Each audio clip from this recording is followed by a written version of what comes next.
Welcome to This Week in East Brunswick. Today we check in with the East Brunswick High School boys volleyball team as they played a charity game to raise funds and awareness for FSHD, a form of muscular dystrophy.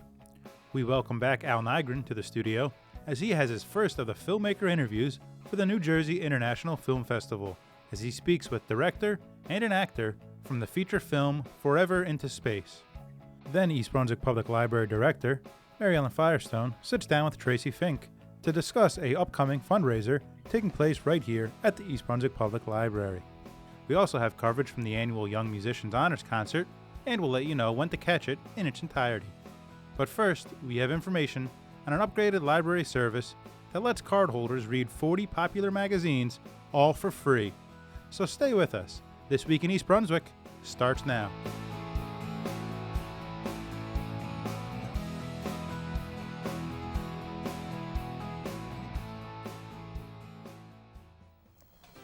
Hello, I'm Karen Parry, Manager of Information Services at the library.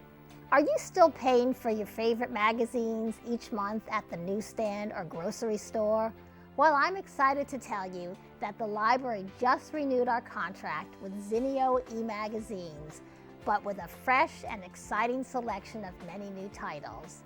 Now you can read some of the hottest magazines for free through the library's website with Zinio e-magazines. You'll find such titles as The New Yorker, Bon Appetit, Cosmopolitan, Vanity Fair, Glamour, Vogue, Everyday with Rachel Ray, Forbes, Wired, Kiplinger's Personal Finance, a total of 40 of the most popular magazines. To get started, simply go to the library's main website at www.ebpl.org. Scroll down and click on the Zinio icon at the bottom of the page. Next, click on the link or the Zinio for Libraries logo to go to our East Brunswick Public Library Zinio page. Click on Create a New Account in the top right-hand corner. You will need to enter your 14-digit library card number to verify that you are a cardholder. Next, it will ask for your first name, last name, and email. You will then have the option to choose a password. Next, click on the blue button that says Create an Account, and you will now be able to enjoy all the publications the library has to offer. Magazines can be streamed online and read instantly on your PC or Mac, or read offline on your phone or tablet by downloading the Zinio for Libraries app for iPad, Android, and other devices. This way you can read your favorite magazines just by opening up the app wherever you go. So create your Zinio account today and bring our library newsstand of magazines into your home, or carry your favorite e-magazines with you wherever you go. And the best part is that the magazines never expire. They're yours to keep. So get going today with Zinio e-magazines, another way to enjoy your favorite magazines, all made easier with the ease and convenience of technology.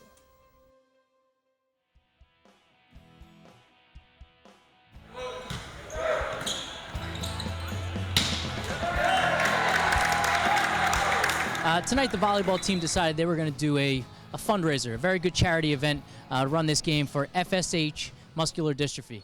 Tonight is a fundraiser for FSH, which is a society raising awareness and funds for muscular dystrophy. I've been interested in doing a game similar to the Play for Pink that the females are doing for boys for several years, but they're not so good at fundraising, so I've been scared.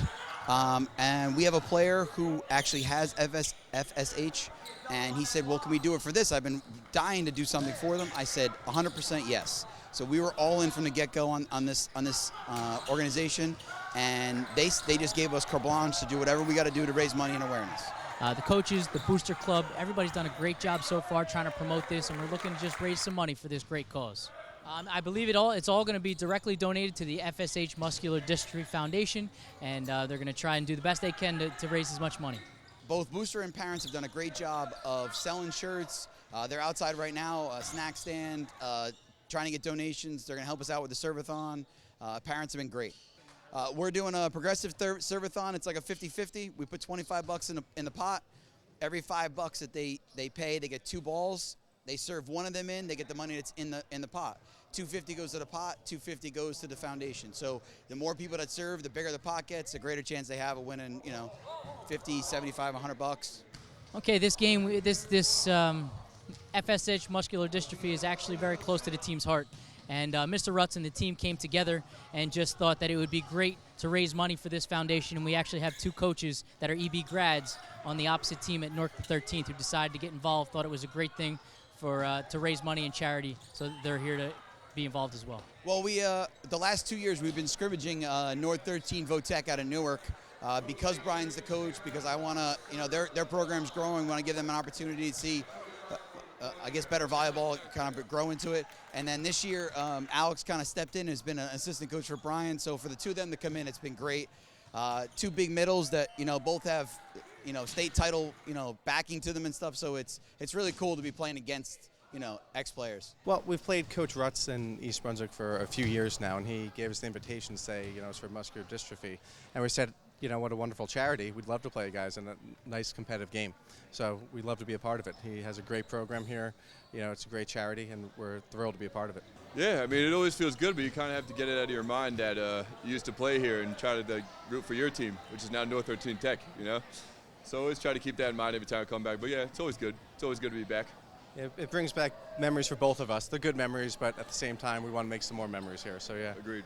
Yeah, I was on the 2003-2004 state title team, and that was 07. We have guys who play with a lot of energy. You know, we're still up and coming in our opinion, but right now we're ranked top 20 in the state. You know, we play hard, and this will be a great challenge for us. Yeah, and I mean, we've played East Brunswick earlier in a scrimmage earlier in the season, and the way these guys have evolved over the season has really been impressive. So I'm really excited to see how it turns out this time. But yeah, I'm very happy overall. Well, I think for us the biggest concern is that muscular dystrophy is not something they can cure. The funds that are raised are to make the life of the people with it more comfortable, maybe find some ways to upgrade the disabilities they have, and that's where the money goes. Right now, they believe that they can make a connection to this. They can also help cure several other things, including cancer and things like that. So it's awesome that we're able to help out this foundation like we are. No, once again, we're just thrilled to be a part of it, and you know, we hope to continue this as a tradition in the future. So if you can't make it out tonight to support the team, come out, show your support, and it's Cheer the Bears on state tournaments coming up.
Hi everyone, it's Alan Nygren, Executive Director of the New Jersey International Film Festival, which will be taking place at Rutgers University this summer. Our 20th anniversary New Jersey International Film Festival will be taking place May 30th to June 14th on Friday, Saturday, and Sunday evenings.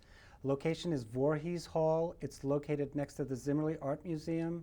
It's a beautiful space, seats 250 people, stadium seating, cushy chairs, new high-definition system.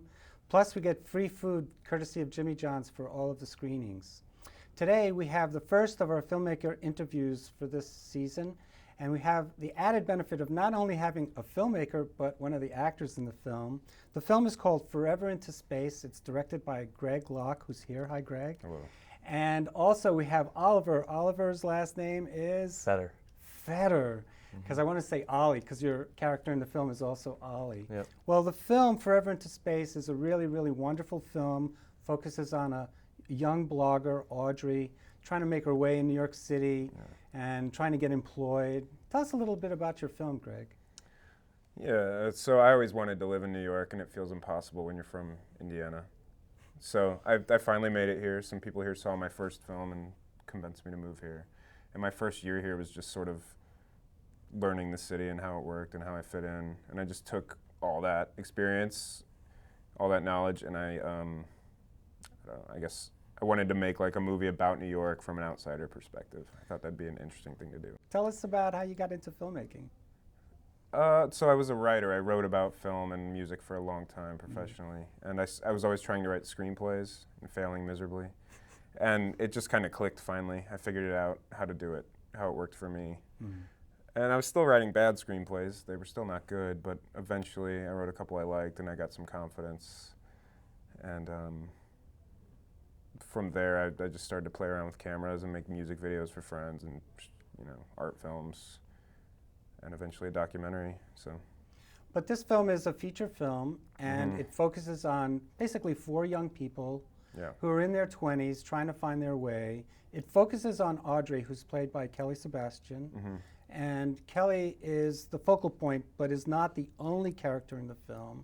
She ends up shacking up with Juliana. And I think she's going to be another foil in the film that kind of is different from Audrey. Tell us about how you ended up selecting these people as types within your film, like Ollie and Tyler. Yeah, really just sort of based on people I met that first year. Yeah, just took little pieces from different people, and people operating like at different levels of desperation sort of were the people I focused on.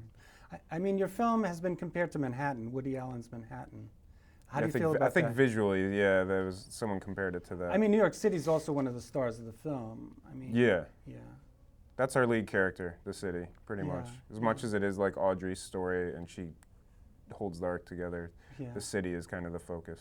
So did you interview Ollie at the Whole Foods Cafe? Yeah, I met Ollie a couple times at Whole Foods. Yeah. How many interviews did you have to go through? I mean, I made everyone meet with me at least 3 times, once to just get a feel for them, get their history. Second time we did, we improv'd, right, with Kelly, I think? Yeah, I think so. And then we met, and I had to make sure you were, like, for real. And when you say that this film was made for less than $900, my jaw drops. Yeah, thank you. I mean, it looks like a multi-million-dollar film. Thank you. The cinematography is so sharp.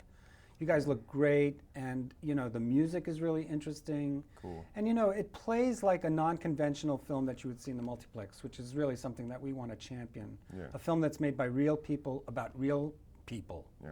And I think that comes through in your film. Are there any elements that you wish you could have redone or added to once you've seen the film now finished? Yeah, like, I don't know, Jim Jarmusch doesn't watch his movies once they're done because you're always going to be seeing things you would change, right? Right.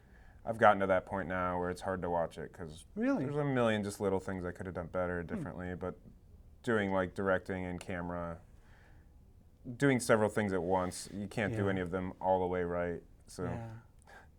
And Kelly Sebastian was going to be the most important element to your film. How did you find her? Another casting call on the internet. She showed up, and you'll meet her at the actual screening. Yeah, she's impressive, and I could tell right away she was a cinephile. She worked at Kim's Video. And she knew about Dogma 95. She walked right in and mentioned Dogma 95, and my apartment's like a video store. And when she walked in, she just freaked out, and I was like, "This is my kind of person." Yeah, right great. Can I borrow this? Can I borrow this? Yeah. Well, it is a lot like a Dogma 95 film. There's no special effects really. Yeah. It's really very straightforward, and there's no embellishments, and I really like that too. And I love the idea of the Dogma 95. We kind of As altered how, as a jumping off point. But excellent. Any favorite moments for you, Oliver? All of the eating of various things that I did in the film. I will say the one favorite moment I have is when I'm getting sick. That was a really interesting scene to film. And the one with the garbage can? Yeah. And I was doing some method acting. Tell us a little bit more about the role. Were there any scenes that you really, really hated doing? No, I don't think I really hated any of the scenes. I really loved working with Greg, and there was a lot of scenes that I loved. It was such a great experience. Probably the dancing was my favorite. I think you could tell. Yeah. What about the skateboarding? Oh, I skateboard almost every day. Yeah, so I that could was tell so that you were natural. not a novice, and Yeah. you were very good at it too. Yeah. And I thought when you had to meet this guy and your skateboard to him, that also was really, Yeah. really incredible. Yeah. There was a lot of similarities from the character that he wrote to just my To real everyday life. Yeah. Yeah, yeah. I thought that was one of the strong points of the film, is that you're so believable, you forget that you're watching a movie. You really Yeah. feel as if you're in these people's bedrooms, living rooms, Good. outside the front stoop. I mean, it really felt real, and That's the best compliment I think we could get. yeah. Even better than that looks like $2 million. We want it to feel real. Yeah. And that's hard to and do. you pulled it off. Well, folks, we're just about out of time, and I want to thank you guys for coming and spending the few minutes with us. Forever Into Space will be premiering at the New Jersey International Film Festival, New Jersey premiere. Greg is going to be there. Kelly's going to be there. Ollie's going to be there. Yep. Some other people. More people We'll from have a the whole cast gang. and crew, hopefully, will be there. Maybe the fellow who does the strange dance. Oh. The cat man. I don't know if we'll get him. Anyway, Forever Into Space will be preceded by Soap by Christopher Brown. And you know, as a curator, it's always tough to find homes for some of these films, but this one takes place in a bathtub. And since there are scenes in Forever Into Space that also take place in bathtubs, there was that connection. And Chris is going to be coming from London to be there. So That's we're going to great. have all these filmmakers on our opening night, Saturday, May 30th, in Voorhees 105. $10 general, $9 students and seniors, 7 p.m. start time. And hope you can join us. You need more information, go to our website, njfilmfest.com, or call 848-932-8482. Thanks so much, guys. Thank you.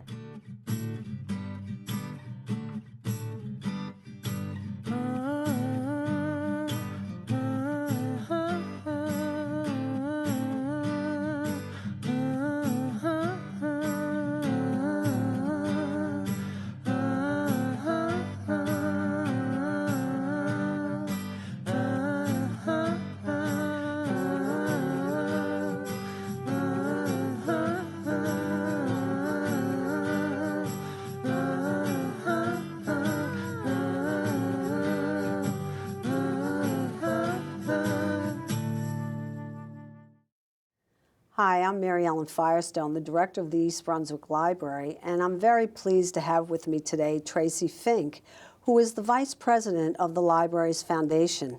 Welcome, Tracy. Thank you, Mary Ellen.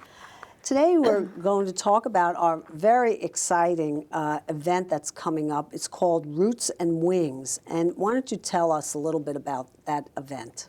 Well, the Roots and Wings Gala event is for the East Brunswick Library Foundation Board, and we're very excited about it. It's the first event that we've done like this. It's a fundraising event. It will be held on May 28th, and it's to obviously benefit the library and to raise money for the foundation. We are excited that Brian Selznick will be our keynote speaker. We've gotten the community involved by doing a art contest with the schools. We're doing an ad journal to benefit our local businesses. We're having a raffle, we're having a silent auction, a lovely dessert reception, and it's going to be a really special event that will benefit our community and library. Why was Brian Selznick picked to keynote at this event? Well, it's exciting because Brian actually grew up in East Brunswick. He's from East Brunswick, and for those of you who don't know who Brian Selznick is, he's a very famous author and illustrator. His most famous work is Hugo Cabaret, which is what the Academy Award-winning film Hugo is based on. So Brian felt very strongly about being part of the library. He grew up here. He was very influenced, spent a lot of time at the library, so he was really pleased to give back, and we're so pleased to have him. Tracy, can you tell us a little bit about what is the mission of the East Brunswick Public Library Foundation? So the foundation is to raise money through private funds. The mission of the foundation is to provide an endowment, if you will, to kind of offset what money is may be cut from the municipal budget, but really it is to, it's a fundraising arm. Like for the Friends, the foundation raises private funds, but it raises it through a very targeted audience. We seek to engage private benefactors, family foundations, corporations, and it's really the money goes to very targeted projects that will help keep our library relevant and keep our library solvent through all kinds of economic times. Can you, if our residents are interested in attending this wonderful event on May 28th, who should they get in touch with if they want to? Yeah, they should contact Andrea Alexander, who's our Director of Development here at the library, and she is overseeing the Roots and Wings event, and she could be reached at alexander@ebpl.org, and her phone number is 732-390-6762. And I just want to emphasize that tickets are limited, and if you're interested, that people should really sign up early because it is going to be sold out, I'm sure, and we're very excited about the enthusiasm that's already been generated. So sign up early. Okay, well, thank you. And I guess I just want to mention a little bit about the evening itself. You know, that the fact that it is here at the library, but we're certainly going to transform what the library looks like. Yeah. And what can people expect when they come to the library that evening? Right, well, it is going to be transformed. It's going to look like an illustrator's paradise, as Brian Selznick is an illustrator and an author. They can expect a silent auction, raffles, elegant dessert buffet, and specialty coffees. We'll have a presentation of Brian's work and his career, and other surprises along the way. Great, great. Well, thanks so much for being here today and telling us about this wonderful event on May 28th. It's my pleasure. Thank you for having me.